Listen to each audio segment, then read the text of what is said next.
Los próximos 15 y 16 de abril, 18ª edición del mercado tradicional La Flor de Chena.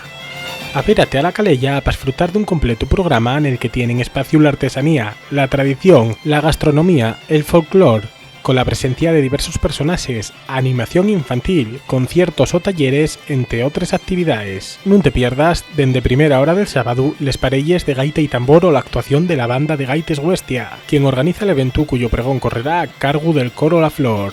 Un mercado con citas como el Enrame La Fonte, cuentacuentos, juegos tradicionales o espectáculos de teatro, con rutes culturales, charres y micros abiertos. Una oportunidad única para acercarse a los productos de Asturias, viendo trabajar en directo a los nuestros artesanos. El fotógrafo Santiago Nicolás será nombrado paisano del mercado 2023 y los mejores puestos llevaránse premio.